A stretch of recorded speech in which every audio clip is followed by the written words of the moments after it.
And Jack, where's Jack? Where's Jack? Where is he? Jack, I want to see you. Great job, Jack. Thank you. What a job you do. You know, we have an incredible thing. We're always talking about the fake news and the bad, but we have guys, and these are the guys who should be getting Pollsters.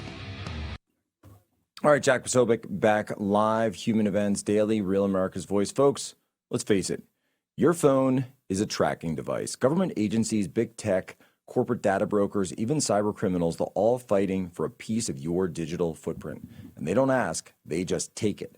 That is why Silent exists. Silent makes Faraday gear that blocks all wireless signals, cellular, Wi-Fi, Bluetooth, GPS, RFID, and NFC. No signal means no tracking, no remote access, no breadcrumbs. Same tech trusted by special operations teams worldwide. Used to block signals, avoid surveillance, and secure comms wherever the mission leads. And now it's available to protect you for your family, your freedom, and your digital footprint. Drop your phone in a Silent Faraday sleeve and it's off the grid. Completely silent, invisible to the outside world. From backpacks to sleeves to crossbodies, Silent's patented tech gives you control of your privacy. Visit slnt.com/poso to save 15% and get free shipping on qualifying orders. That's slnt.com/poso. Protect your rights, secure your data, and stay one step ahead. slnt.com. Silence the chaos. All right, back on Rich Baris. Rich, I got to ask you, man, and you're someone who knows the state even better than me, New Jersey. We got to talk about New Jersey because the Jack Ciattarelli campaign, and I was remiss. I did not have the People's Pundit on before we went. We went into that state. We fought the good fight, but nobody saw Mikie Sherrill coming out with a 13-point win. And the pollsters got this completely wrong. They completely blew it. You did not release any public polling in that race, but I would like to get your read on it as someone, you're not from Jersey, but you lived in Jersey for a long time. You understand Jersey. Walk me through what happened there. And obviously you do know, I mean, we just didn't release any public polling, but I'll try to say this because we didn't view that race at the end to be that close. The same thing with Virginia, but I will tell people to give pollsters, depending on when they polled, cut them a little bit of slack here because it really did run away in the polling from Republicans in about the last 2 weeks.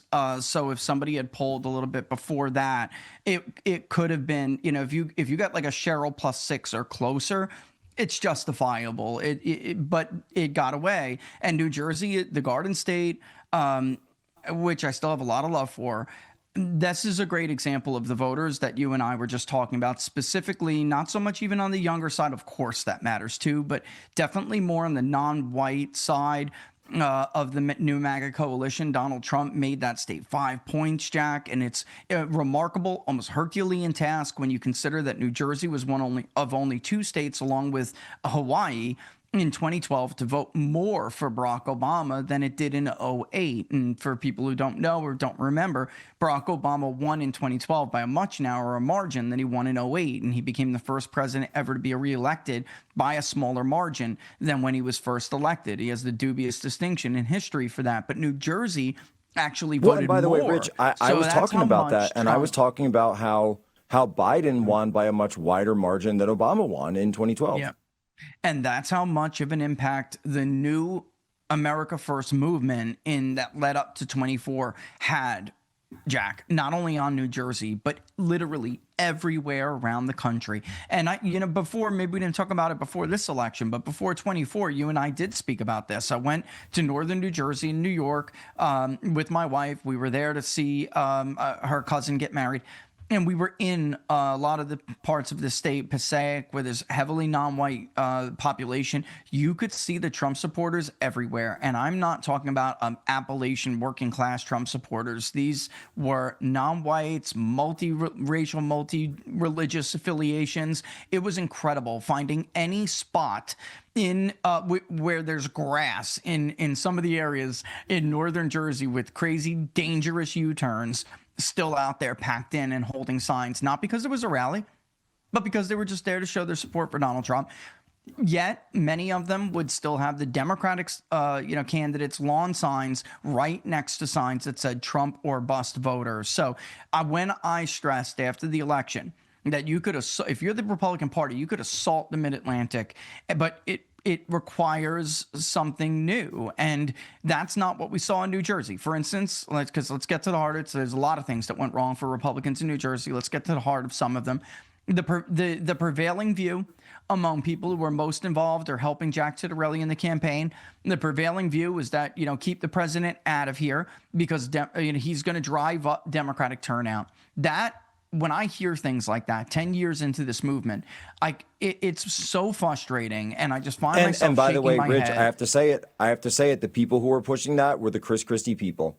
It was this Chris Christie network that's all throughout the state of New Jersey. The same way that the McCain people, it was the same thing that McCain people did with Kerry Lake in Arizona, where this person is not from our network, this person is not one of us, and therefore he hasn't kissed the ring, and therefore we're not going to help him.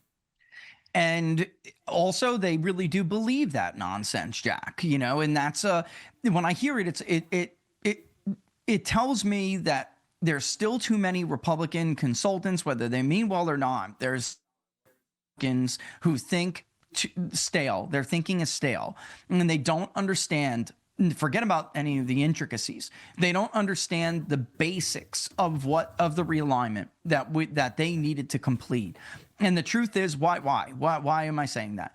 Because Democrats now have the higher propensity coalition. They're always going to have, especially in off-cycle and midterm races, they're always going to have a base that is more reliable to turn out than Republicans are going to. They have a smaller one, but they have that base that's more reliable. It used to be, back in 2014, back in 2010, Republicans relied on this in order to win midterms that they really shouldn't have won. If all the voting population came out, they would have lost those, right?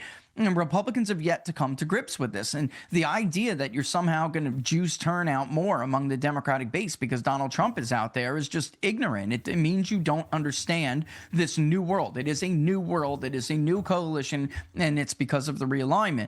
Donald Trump needs to be involved in order to match the enthusiasm. Look, Democrats did not bring Barack Obama into the urban areas, folks, because Mikie Sherrill was in a good position 3 weeks before the election. That's just BS and ridiculous. They brought Barack Obama in because their polls were showing what everybody else's polls were showing, which is that this is kind of dangerously close. We need to bring Obama in to talk about this shutdown, which was another big part of this, especially in urban areas. And you had Democrats, including Barack Obama, running around saying, if you don't vote for Mikie Sherrill, Republicans are going to starve you out. Look at what they're doing to you. Look, keeping the SNAP benefits are going to run out. And people bought it. And it's important not to, look down on those people, even if many of them had just voted for Donald Trump. It's not. You can't blame them because they didn't get a counter message. They didn't see Donald, who I know, by the way, the president was willing to do in-person events. Tele rallies do nothing. They do nothing, which is why. Well, and so Rich, you and I discussed this a little bit earlier. So a lot of people were putting the signal out that there was going to be this crossover vote of Democrats voting for the Republican. But are you saying then that the crossover actually went the other way and there were Republicans who voted for Mikie Sherrill? In both polling that Mark Mitchell at Rasmussen Reports did and polling I did, there were actually more Republicans who were voting for Mikie Sherrill than there were Democrats voting for Jack Ciattarelli. And that's of the likely voter universe. So that goes to show you how much they failed at turning out the universe of voters that they needed to. And I hear people say things like, but we got more votes than we did in 21. Guys, that is a basic minimal requirement. You shouldn't be patting yourselves on the back for it.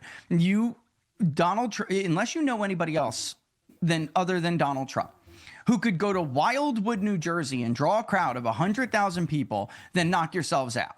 You can't. Donald Trump, those Democrats that were in polls, like the Emerson poll, right, that was showing 3-to-1 crossover that actually favored Ciattarelli, they didn't vote. Those are Democrats that just voted for Donald Trump, 12 months ago, Jack, but weren't, because Donald Trump could not have gotten within 5 points, just for all to dispel all the ridiculous, exit poll myths out there. Donald Trump cannot get within 5 points of Kamala Harris in the state of New Jersey without significant help from Democrats, and he got it. He also won independents overwhelmingly. There's just not enough Republicans in that state to even get that level of support. It's the polling models that were gauging that universe don't realize that universe is not going to be the electorate without Donald Trump's direct involvement. I mean, it's obvious. At some point, the Republicans have to learn to live without him, Jack, but for right now, they just simply can't. They just can't. And for people who don't understand the significance of when I say he can bring 100,000 people to Wildwood, for everyone who was born and raised, went to school in South Central Jersey, Wildwood, you're going to laugh when you hear me say this, because Wildwood is not some typical Republican or WASP Republican or silk stocking Republican town. No, it's not that spot. This is Trump where pulled him out. He did it with immigration and the economy. Right back, Jack Posobiec, Rich Baris.